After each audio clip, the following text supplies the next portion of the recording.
Shalom, selamat pagi saudara yang saya kasihi di dalam Tuhan kita Yesus Kristus. Apa kabar? Welcome to Devotion Gereja ICC Bandung. Pada pagi hari ini, judul Devotion adalah Orang yang Menang. Kami berdoa saudara dimanapun ada pada pagi hari ini selalu dalam keadaan baik dan bersukacita di dalam Tuhan. Saudara, mengapa Tuhan diam? Pernahkah di dalam kehidupan saudara akhirnya pertanyaan seperti ini muncul? Mengapa Tuhan diam? Mengapa Tuhan tidak melakukan sesuatu atas kehidupan saya, atas pergumulan yang sedang saya hadapi?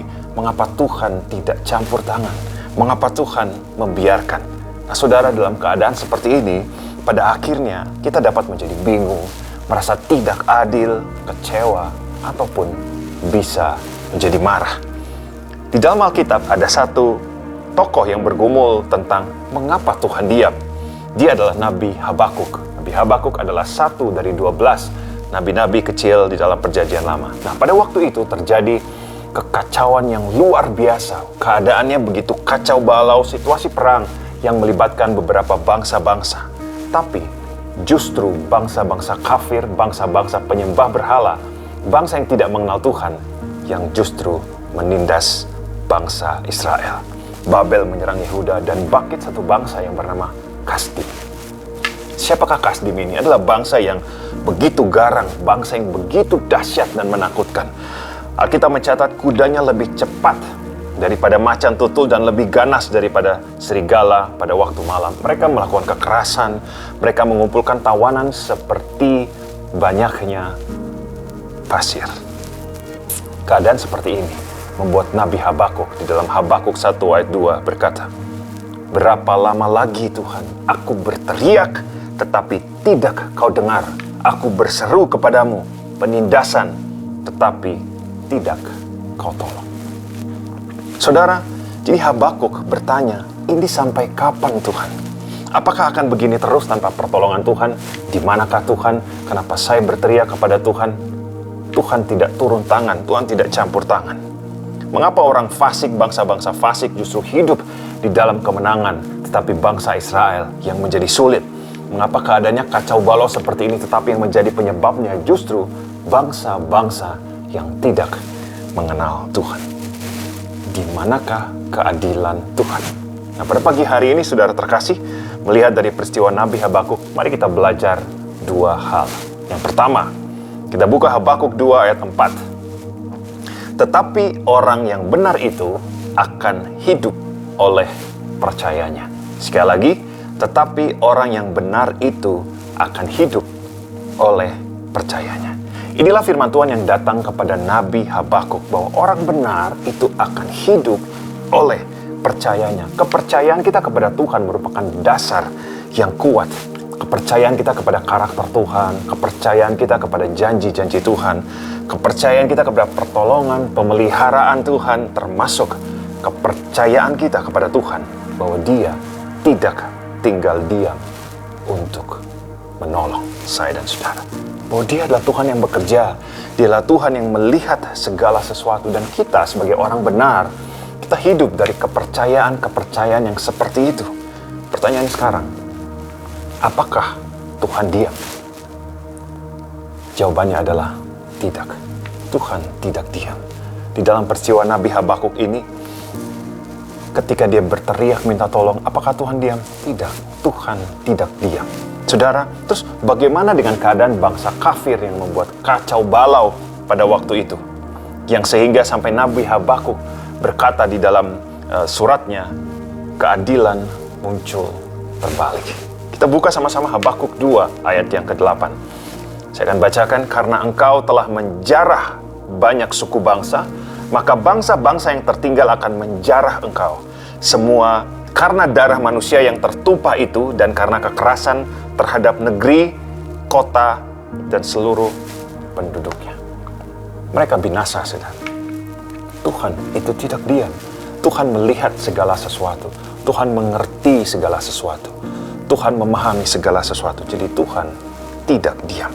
Di tengah keadaan yang seperti mungkin dalam kehidupan saudara saat ini, kenapa ya Tuhan seperti diam terhadap pergumulan kehidupan saya? Kenapa seperti Tuhan tidak turun tangan? Kenapa Tuhan membiarkan saya ada di dalam keadaan sulit seperti ini. Saudara, maukah saudara percaya bahwa Tuhan itu tidak pernah diam? Percayalah kepada Tuhan bahwa Tuhan sedang bekerja di dalam kehidupan kita. Jawaban doa yang belum terlihat, pintu yang belum terbuka, kita hidup merasa di dalam kesendirian, Tuhan terasa jauh, tangan Tuhan terasa jauh. Tapi saudara, orang benar akan hidup oleh percayanya. Pagi hari ini, mari peganglah kepercayaan kepada Tuhan. Karena kita percaya, Tuhan yang kita sembah, Tuhan yang kita tinggikan setiap hari, adalah Tuhan yang senantiasa bekerja di atas segala kemahatauannya. Dan Dia tidak pernah diam. Jadi hal yang pertama, bahwa orang benar akan hidup oleh percayanya. Amin. Setelah firman Tuhan datang kepada Nabi Habakuk bahwa sebenarnya Tuhan itu bekerja, terjadi transformasi di dalam kehidupannya. Kita bisa lihat di dalam pasal yang ketiga. Kemudian kita masuk hal yang kedua. Saya akan bacakan dari Habakuk 3 ayat 17 sampai yang ke-18. Sekalipun pohon ara tidak berbunga, pohon anggur tidak berbuah, hasil pohon zaitun mengecewakan. Sekalipun ladang-ladang tidak menghasilkan bahan makanan, kambing domba terhalau dari kurungan, dan tidak ada lembu sapi di dalam kandang. Namun aku akan bersorak-sorak di dalam Tuhan, beria-ria di dalam Allah yang menyelamatkan aku. Kalau kita baca teks ini, saudara, adalah pohon ara, pohon anggur, pohon zaitun, ladang, kambing domba, lembu sapi. Ini adalah hal-hal yang pokok, hal-hal yang penting, hal-hal yang disukai oleh bangsa Israel waktu itu. Kita melihat respon dari Habakuk.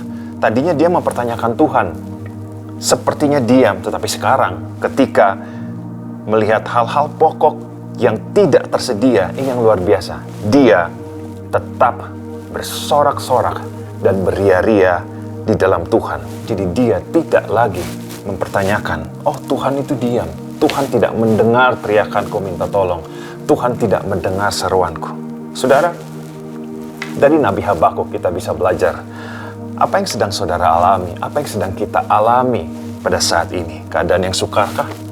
Maukah kita mengikuti teladan dari Habakuk untuk bersorak-sorak dan beria-ria di dalam Tuhan? Jadi hal yang kedua, saudara, bahwa Tuhan itu adalah sumber sukacita orang benar di dalam segala musim kehidupan. Karena sesungguhnya Tuhan itu tidak diam, Dia Tuhan yang sedang bekerja atas hidup kita. Dia belum selesai dengan kehidupan kita, saudara. Dia adalah Tuhan yang akan menyatakan pekerjaan dan perbuatannya di dalam kehidupan saya dan saudara. Amin. Kemudian, ini satu ayat yang terakhir, saudara. Kita buka bersama-sama Habakuk 3 ayat yang ke-19. Allah Tuhanku itu kekuatanku. Ia membuat kakiku seperti kaki rusa. Ia membiarkan aku berjejak di bukit-bukitku.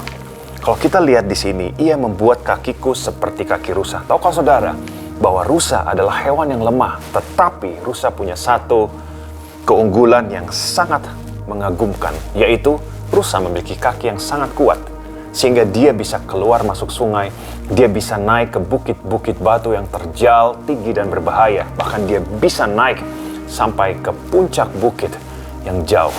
Saudara, Alkitab berkali-kali memakai rusa untuk menggambarkan kekuatan dan daya tahan.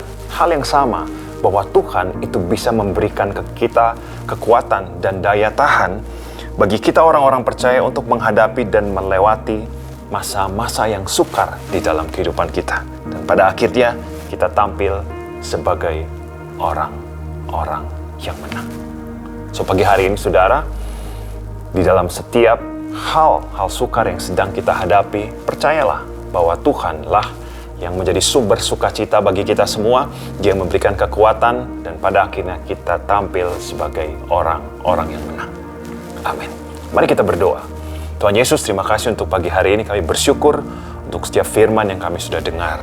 Saat ini Tuhan, Kami berdoa biar Tuhan menjamah setiap kami, siapapun yang sedang menyaksikan devotion pada pagi hari ini. Kami percaya Tuhan yang kami sembah setiap hari adalah Tuhan yang selalu bekerja di dalam kehidupan kami. Tuhan mengerjakan hal-hal yang besar dan luar biasa. Engkau Tuhan yang membuka jalan, Engkau Tuhan yang membuka pintu, Engkau Tuhan yang mengerjakan mujizat, kesembuhan dan terobosan di dalam setiap kehidupan kami. Kami percaya Engkau Tuhan yang tidak pernah berhenti bekerja, membawa hal-hal yang baik dan sempurna di dalam kehidupan kami. Terima kasih Tuhan, untuk pagi hari ini kami bersuka cita karena Engkau adalah sumber sukacita kami. Dan di dalam Engkau kami bersorak-sorak dan beria-ria. Terima kasih Tuhan Yesus, di dalam nama Yesus semua yang percaya, mari sama-sama katakan amin. Demikian devotion pada pagi hari ini, sampai jumpa di devotion berikutnya. Tuhan Yesus memberkati.